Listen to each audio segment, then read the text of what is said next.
I remember those days like they were yesterday. Mom, Dad, and me, Megan, the perfect little family.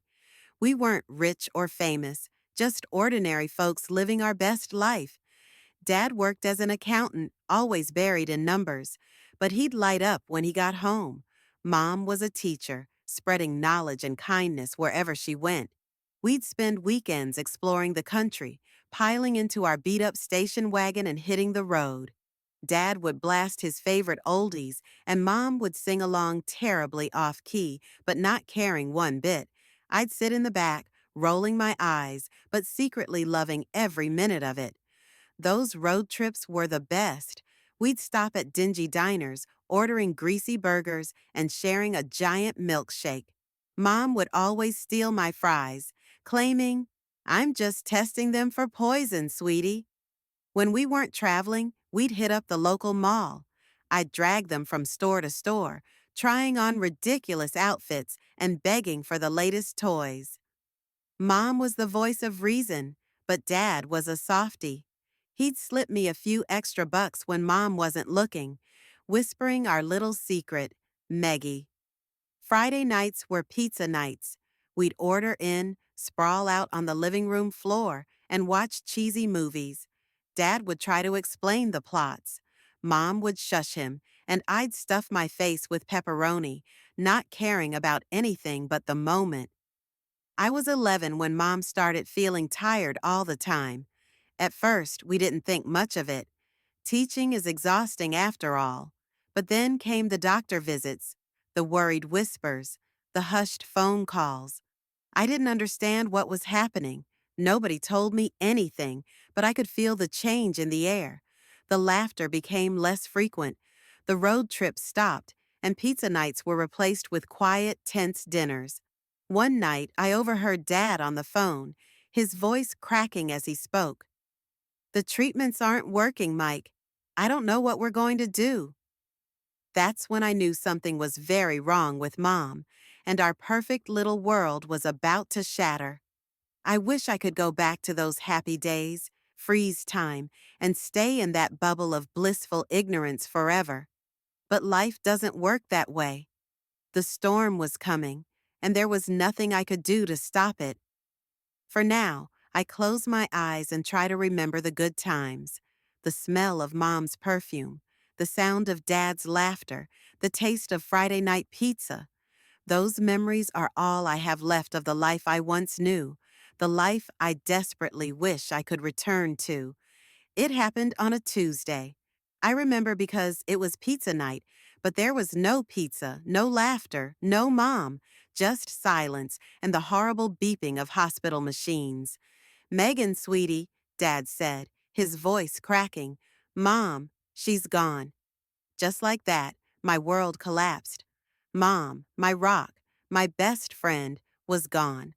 I couldn't breathe, couldn't think. I just stood there, numb, as Dad hugged me, his tears soaking my hair. The next few weeks were a blur of black clothes, hushed voices, and calls I couldn't bring myself to answer. I kept expecting Mom to walk through the door, to tell me it was all a bad dream, but she never did. Then, about 6 months after we lost Mom, something changed. Dad started going out more.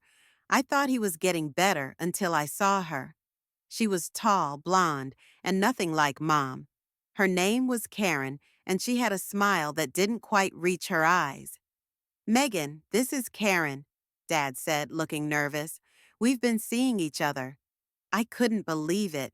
Mom wasn't even cold in her grave, and he was already replacing her. Karen bent down, her face inches from mine. "Hi, Megan. I've heard so much about you." When Dad wasn't looking, Karen's smile dropped. Her eyes turned cold, calculating. In that moment, I knew this woman was trouble. Over the next few weeks, Karen was everywhere. She'd come over for dinner, watch TV with us, even try to help me with homework. But the moment Dad's back was turned, the mask would slip. "Listen, kid," she hissed one day when we were alone. "I'm here to stay. Don't get any ideas about messing this up for me." I tried to tell Dad, I really did, but he just shook his head. Megan, I know this is hard for you, but Karen's a good person. You're just jealous. Maybe we should get you to talk to someone. Jealous? I couldn't believe it. My own father thought I was making this up. Before I knew it, I was sitting in a therapist's office, being told I had adjustment issues and difficulty with change. Karen had somehow convinced everyone, Dad, our relatives, even the neighbors, that I was troubled. Poor Megan. I'd overhear her saying on the phone, "She's having such a hard time. There are mental problems. We're getting her the help she needs." Then came the bombshell. A year and a half after Mom died, Dad dropped the news. Megan, Karen, and we're getting married. We thought it'd be best if you spent the summer at camp, give you some time to adjust. But I knew the truth. They were shipping me off, so I wouldn't ruin their perfect day with my sour face, as Karen put it. I left for camp with a heavy heart, knowing that when I returned, everything would be different. My home wouldn't be mine anymore. My family was changing, and there was nothing I could do about it. I returned from camp with a knot in my stomach. The house looked the same from the outside, but as soon as I stepped through the door, I knew everything had changed. "Welcome home, Megan," Karen said, her smile not reaching her eyes. "We need to talk about room arrangements. With the baby coming, we'll need to make some changes." My head spun. "Baby? What baby?" Dad's face lit up. "That's right. You don't know. Karen's pregnant. You're gonna be a big sister."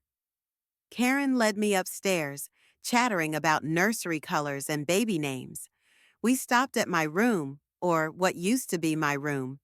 "We've started converting this into the nursery," Karen said, pushing open the door. My heart sank. My posters were gone, replaced by pastel wallpaper. My desk had vanished, a crib standing in its place. "Where's my stuff?" I managed to choke out. Karen waved dismissively. "Oh, we moved you to the guest room. It's cozier anyway." The guest room was barely bigger than a closet. My things were piled haphazardly on the bed, some boxes still sealed. "This is temporary, right?" I asked, looking at Dad. He wouldn't meet my eyes. "Well, Meggie, with the new baby." I got the message. I was being pushed out, replaced.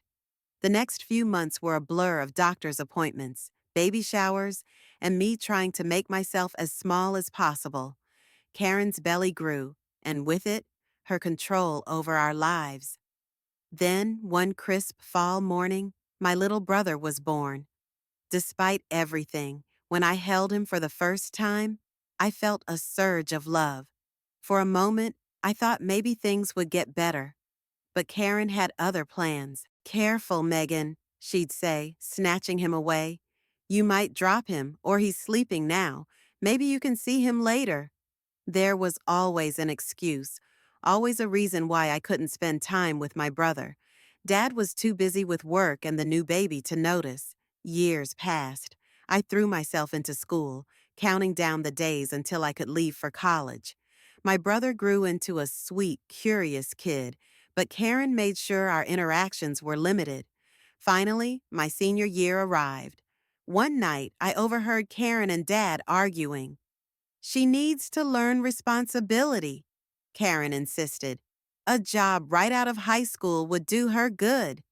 Dad's voice was firm. "No, Sarah wanted her to go to college. We set aside money for it. Megan's going."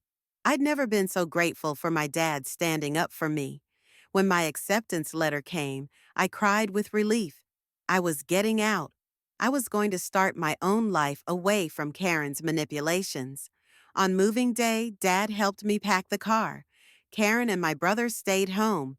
"I'm proud of you, Meggie," Dad said, hugging me goodbye. "Your mom would be too." As I drove away, watching my childhood home disappear in the rearview mirror, I felt a mix of sadness and hope. I was leaving behind the only home I'd known and the little brother I never really got to know. But I was also driving towards freedom, towards a future where I could be myself without Karen's shadow looming over me. College was like a breath of fresh air after years of suffocation. I threw myself into my studies, determined to make something of myself. Advertising became my passion, a world where creativity met strategy, and I could finally express myself freely. But even as I reveled in my newfound independence, there was always a nagging ache in my heart. My little brother, barely 6 when I left, was growing up without me. During rare visits home, I'd catch glimpses of the amazing kid he was becoming. "Megan, look what I drew," he'd exclaim, showing me his latest masterpiece. I'd ruffle his hair, cherishing these brief moments. "It's awesome, buddy. You're quite the artist."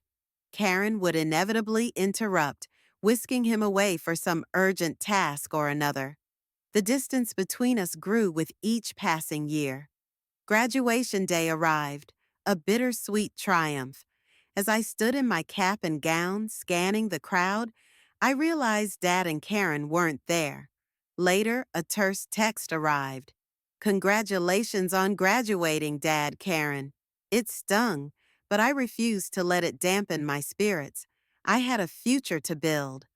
Thanks to my internships and portfolio, I landed a job at a hip advertising agency in the city. Grandma, Mom's mom, and my guardian angel helped me secure a tiny, cozy apartment. "Your mother would be so proud," she said, pressing a check into my hand. "This is for rent. She always wanted you to have a good start." Life settled into a comfortable rhythm. Work was challenging but rewarding.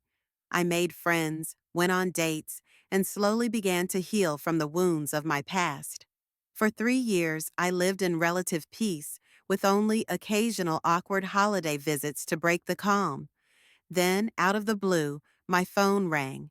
Dad's name flashed on the screen. "Megan, it's Dad. I have some news. We've sold the house and bought a new place, bigger, more modern. I was hoping, well, would you help us move? It might be a good chance for us to reconnect." I was speechless. After years of distance, this sudden olive branch felt surreal. "Karen would be happy to see you, too," he added, though I doubted that. "And your brother Megan, he's 12 now. He asks about you all the time." I closed my eyes, weighing my options. Part of me wanted to refuse to protect myself from more hurt, but another part, the part that still missed my family, that longed for reconciliation, wanted to say yes. "Okay," I said finally. "I'll come." "Great." Dad's relief was palpable. "I'll text you the address. See you this weekend." As I packed a bag for the weekend, my emotions swirled. Hope mingled with anxiety, excitement with dread. Whatever happened this visit would change everything. I just didn't know if it would be for better or worse. I pulled up to the address, my jaw dropping at the sight. The house was enormous, all sleek lines and modern architecture. It looked nothing like the cozy home I grew up in. Taking a deep breath, I walked to the front door and rang the bell. Dad opened it, a hesitant smile on his face. "Meggie, you made it." "Hi, Dad," I said, stepping inside. Karen appeared behind him, her smile as plastic as ever. "Megan, how nice of you to come," she said, her tone suggesting anything but. I looked around, expecting to see my brother. "Where's—" "Oh, he's staying with my parents for the weekend," Karen cut in smoothly. "We thought it would be easier to move without him underfoot." The look in her eyes told me everything. This was deliberate. She'd made sure my brother wouldn't be here, denying me even this small chance to reconnect with him. Swallowing my disappointment and anger, I forced a smile. "So, where do you want me to start?" For the next few hours, I threw myself into the work. I scrubbed floors, arranged furniture, and hung curtains. It was easier than trying to make conversation with Dad or enduring Karen's false pleasantries. As I was sorting through some boxes in what would be the study, I came across a pile of framed photos. My heart stopped as I recognized one particular frame. It was a portrait of Mom, the one that used to hang in my childhood bedroom. Her smile beamed at me from beneath a layer of dust. Clutching the photo, I walked into the living room where Dad and Karen were discussing paint colors. Dad, I said, my voice shaking slightly. Why is Mom's picture in a pile of junk? Dad's face fell, a mix of guilt and sadness crossing his features. He opened his mouth to speak, but Karen beat him to it. Oh, that old thing, she said dismissively. We decided those photos don't really fit with the new decor. They're a bit superfluous, don't you think? Superfluous. The word hit me like a slap, my mother's memory reduced to an outdated decoration.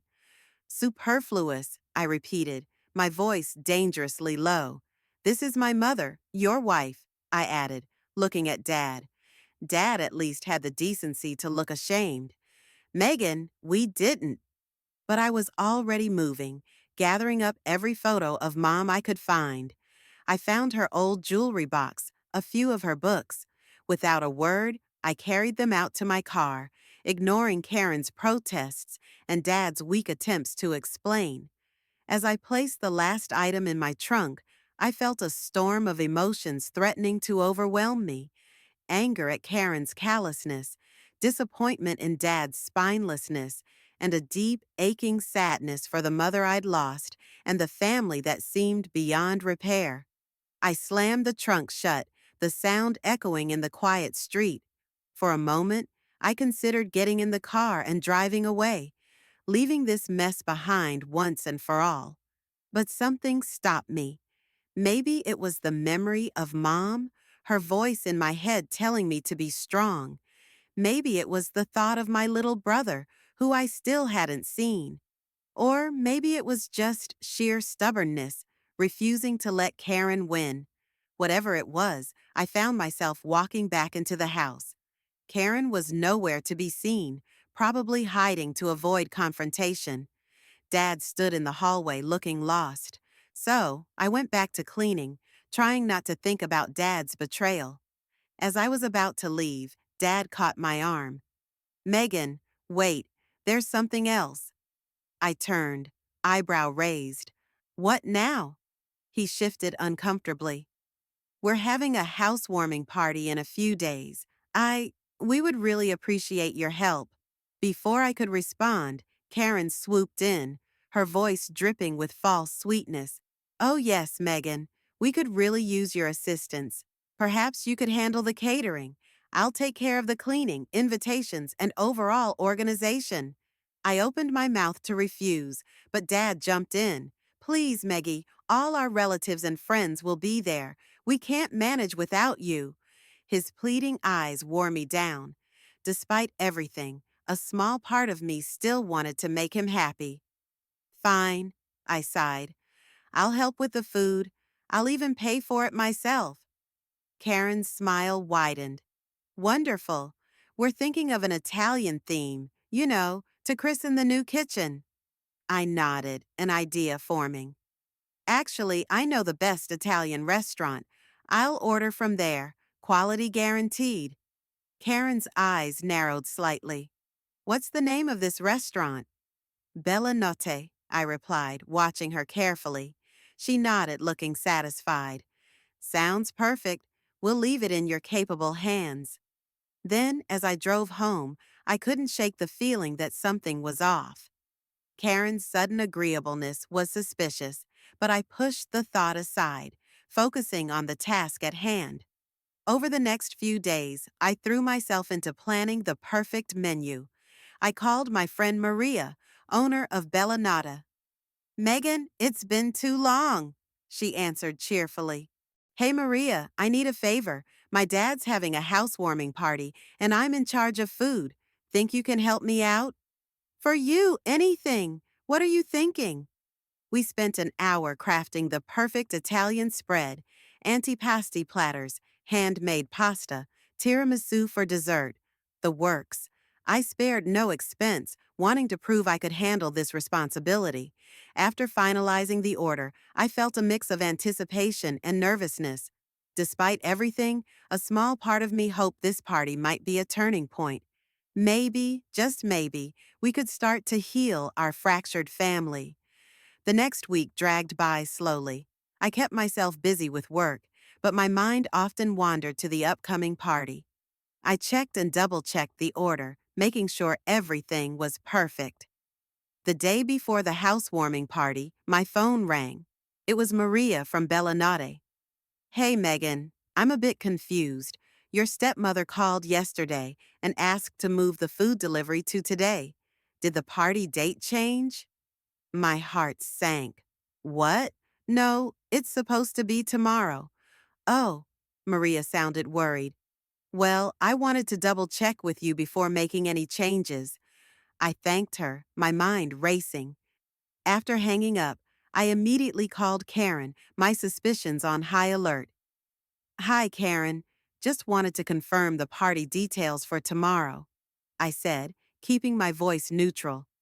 Oh, yes, everything's set for tomorrow at 7 p.m., she replied smoothly. We're looking forward to it. I thanked her and ended the call, my hands shaking with anger and disbelief. It was clear now. Karen had tried to change the delivery date behind my back. She wanted me to miss the party entirely. Taking a deep breath, I called Maria back. Hey, it's me again. I need to cancel the order, I said, my voice tight. Cancel? But Megan, are you sure? It's a lot of food and it's all paid for. I know. Keep the payment. Consider it a gift. Use the food for the restaurant if you can. After hanging up, I sat in stunned silence. The betrayal stung, but a part of me wasn't surprised. This was classic Karen, always finding new ways to push me out. That same evening, curiosity got the better of me. I opened my social media and saw my cousin was live streaming from the party. There it was, the housewarming in full swing, happening right now, a day early. I watched, a mix of hurt and anger building inside me, as Karen showed off the new house for the camera, pointing out design features and accepting compliments from guests. Suddenly, a voice off camera asked, "Where's Megan?" I thought she'd be here. Karen's face changed, a look of false concern replacing her smile. Oh, you know Megan. She's always been a bit unsociable, some mental health issues. Poor dear, she said. She couldn't make it. I felt like I'd been punched in the gut. Mental health issues? Unsociable? The lies flowed so easily from her lips. Karen quickly changed the subject, steering the conversation back to the house. Now, who's ready for some amazing Italian food? It should be here any minute. The guests cheered, and Karen beamed at the camera. Half an hour passed, and I could see the guests starting to look restless. Karen's smile became strained as she kept assuring everyone the food would arrive. Any minute now. I couldn't tear my eyes away from the live stream. Karen's perfectly crafted facade was crumbling before my eyes. Her smile had become a grimace as she dialed the restaurant's number, the speakerphone amplifying every word for the gathered guests. Hello, Bellinotti. This is Karen. Where is our food order? The response was clear and devastating. I'm sorry, ma'am, but that order was canceled earlier today by Megan. There won't be any delivery. Karen's face contorted with rage. What? That little... She shrieked, turning to my father. Call Megan right now. Dad, looking flustered, pulled out his phone. I watched, heart pounding, as he dialed my number. When I answered, his voice boomed through the speakerphone. Megan, how could you cancel the food order? You've ruined everything. Taking a deep breath, I replied calmly, Dad, why did you change the date of the housewarming? Why wasn't I invited? The room fell silent. Dad's face paled as he stammered. We, murmurs rippled through the crowd. Guests exchanged meaningful glances, eyeing Karen and Dad with suspicion. Suddenly, Karen snatched the phone from Dad's hand. You ungrateful brat, she screeched. After everything we've done for you, you're trying to sabotage us, aren't you? I let her rant for a moment before speaking, my voice steady and clear. I think everyone can see now who really has mental health issues in this family, and it's not me. Karen's hysterical shouting filled the room, but I could see the damage was done. Guests were backing away, some already heading for the door. I'm done being your scapegoat, Karen, I said firmly. And Dad, I'm done watching you choose her over your own daughter. Goodbye. I ended the call and closed the live stream, my hands shaking but my resolve strong. It was over. The lies, the manipulation, all of it laid bare for everyone to see. In the days that followed, I ignored the barrage of calls and messages from Dad and other family members. I needed time to process, to heal. A week later, Dad showed up at my apartment. He looked haggard, his eyes red-rimmed. Megan, I'm so sorry, he began. I've been blind. I let Karen control everything, and I lost sight of what really matters. Please, give me a chance to make things right. I wanted to slam the door in his face, but something in his expression stopped me. It's not that simple, Dad. You abandoned me. You forgot about me. I know, he said, his voice breaking, but I want to change. I promise I'll do better. Please, Meggie. Slowly, cautiously, we began to rebuild our relationship. Dad started calling regularly, and we met for coffee every week. He even brought my little brother along sometimes, away from Karen's watchful eye. As for Karen, I heard through the grapevine that she'd become something of a pariah among the family. Her lies exposed, she retreated into a shell of bitterness. Months passed, and life settled into a new rhythm. I threw myself into my career, climbing the ranks at the advertising agency. My creativity flourished, fueled by the emotional turmoil I'd endured. I don't know what the future holds for my family. The wounds are deep, and healing takes time. But for the first time in years, I feel hopeful. I'm living life on my terms, pursuing my passions, and slowly, carefully, allowing love back into my heart. As I look out at the city lights from my apartment window, I can almost hear Mom's voice. You're stronger than you know, Meggie, she used to say. And you know what? She was right.